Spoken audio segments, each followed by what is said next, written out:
شهر رمضان الذي أنزل فيه القرآن.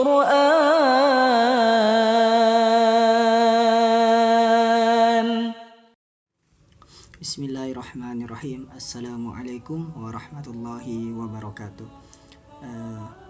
Pimpinan SIT Nurul Fikri Makassar beserta guru-guru dan jajarannya, orang tua murid, dalam hal ini ayahanda, ibunda atau wali murid sekalian, dan yang paling penting yang kami cintai dan kami banggakan, murid atau Ananda SIT Nurul Fikri Makassar. Ya, baik. Hari ini Ananda sekalian, kita akan membahas tentang orang-orang yang diperbolehkan untuk tidak berpuasa. Tentunya kita tahu bersama, puasa Ramadan adalah suatu kewajiban atas seorang muslim, baik laki-laki maupun perempuan, dan harus dikerjakan ya, karena namanya juga kewajiban, berarti tidak boleh ditinggalkan. Tetapi dalam hal ini Islam mengatur ya Ananda sekalian, ada beberapa orang yang boleh tidak berpuasa. Yang pertama adalah orang yang sakit. Yang sakit yang dimaksud di sini adalah orang yang bisa membahayakan atau khawatir dengan penyakitnya apabila berpuasa.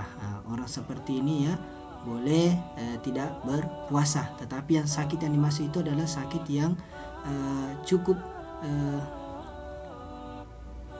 parah ya, cukup parah, bukan seperti pilek dan batuk dan semacamnya ya, itu tidak diperbolehkan ya. Jadi orang yang sakit itu yang mengkhawatirkan dirinya tidak bisa berpuasa. Yang kedua adalah orang yang musafir ya, orang yang melaksanakan perjalanan atau orang yang sedang bersafar. Orang yang safar itu juga boleh untuk tidak berpuasa ya. Sebagaimana dalam Al-Quran surah Al-Baqarah ayat 2, A'udzu billahi minasyaitonir rajim. Faman kana minkum maridan aw ala safarin fa'iddatun min ayyamin ukhra. Ya. Maka barang siapa di antara kamu ada yang sakit atau dalam perjalanan lalu ia berbuka, maka wajiblah baginya berpuasa sebanyak hari yang ditinggalkan itu pada hari-hari yang lain. Jadi termasuk tadi orang yang sakit yang mengkhawatirkan dirinya ketika berpuasa, dan musafir atau yang sedang bersafar, maka boleh tidak berpuasa, tapi dengan syarat ya mereka harus mengganti puasanya pada hari-hari yang akan datang, sebagaimana berapa hari yang mereka tinggalkan, begitu pula hari yang puasa, jumlah puasa yang harus mereka tunaikan ya. Kemudian yang ketiga itu adalah orang yang sudah tua ya, yang sudah tua atau renta. Orang-orang seperti ini itu boleh tidak berpuasa kalau mereka berat ya dalam membayar maksudnya berpuasa di hari-hari yang lain, karena memang kondisi mereka sudah tua atau renta dan tidak sanggup lagi, dan mereka harus mengkonsumsi makanan dalam hari-hari mereka, maka mereka boleh membayar fidyah ya, boleh membayar fidyah.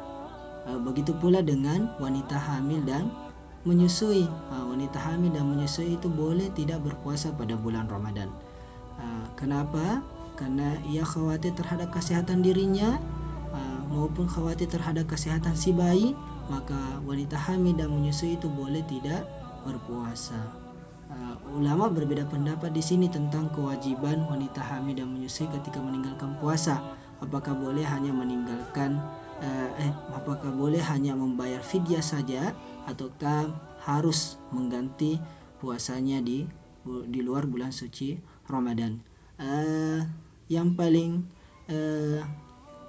kita pegang itu atau ke jumhur ulama, kesepakatan sebagian besar ulama itu wanita hamil dan menyusui diutamakan itu membayar puasanya dengan berpuasa di hari-hari yang lain selain bulan Ramadan, ketika mereka sudah bisa berpuasa atau sudah sanggup berpuasa. Adapun yang terakhir, orang-orang yang memiliki sebab-sebab yang boleh tidak berpuasa selain antara tadi, yaitu orang yang sakit keras safar atau musafir, orang yang sedang bersafar ya atau musafir, orang tua yang renta, dan ibu hamil dan menyusui. Masih ada yang lain, yaitu yang pertama adalah orang yang pekerjaannya sangat keras di bulan Ramadan sehingga mereka tidak mampu untuk berpuasa. Kemudian orang yang sangat kelaparan dan kehausan, ya, mereka itu yang memiliki harta jauh lebih sedikit dibanding kita. Mereka itu bahkan untuk makan dan minum saja susah, mereka itu boleh tidak berpuasa.